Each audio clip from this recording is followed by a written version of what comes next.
Hello，小伙伴们，大家好。这一期呢，我跟大家分享一个产品摄影里边非常简单，但是又非常出效果的小技巧。事情是这样的，前几天我的一个学员问我，老师，我想拍出这种画面里的效果，就是有金属质感，同时呢，背景有渐变的这种倒影的效果。他说，我按照网上的很多的布光方式，看起来好像也很简单，但是我自己在拍摄的时候，唯独这个渐变的感觉拍摄不出来，是不是网上的这些教程是骗人的？我看了之后，我就跟他说，其实你离完美的布光只有一步之遥。这也是在教程开始之前，我很想跟大家分享的一个观点，就是说，在网上可能很多人会看到各种各样的大量的布光教程，他以为看到了就学会了，其实呢，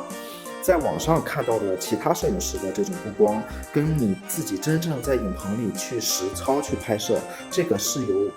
非常大的区别的。就摄影可能完美的这个光可能只有几公分的距离。好，大家跟随着我的镜头看一下我是如何布光的。其实所有这种金属类的布光都差不多的，就是我们用传统的天幕布光法，就是一个硫酸纸做成了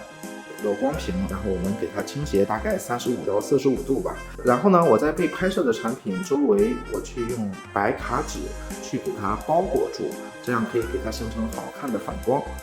在这里，它的正面还有一个银色反光板啊，能看到吧？银色反光板是给它底下的勾边的。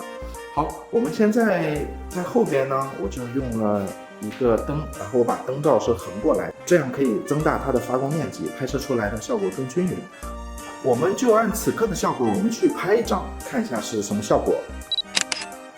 大家看到了，现在的这个效果很显然不尽如人意，因为没有拍出来那种渐变的感觉，整个过亮了。但是即便我把亮度调低，还是没有渐变的效果。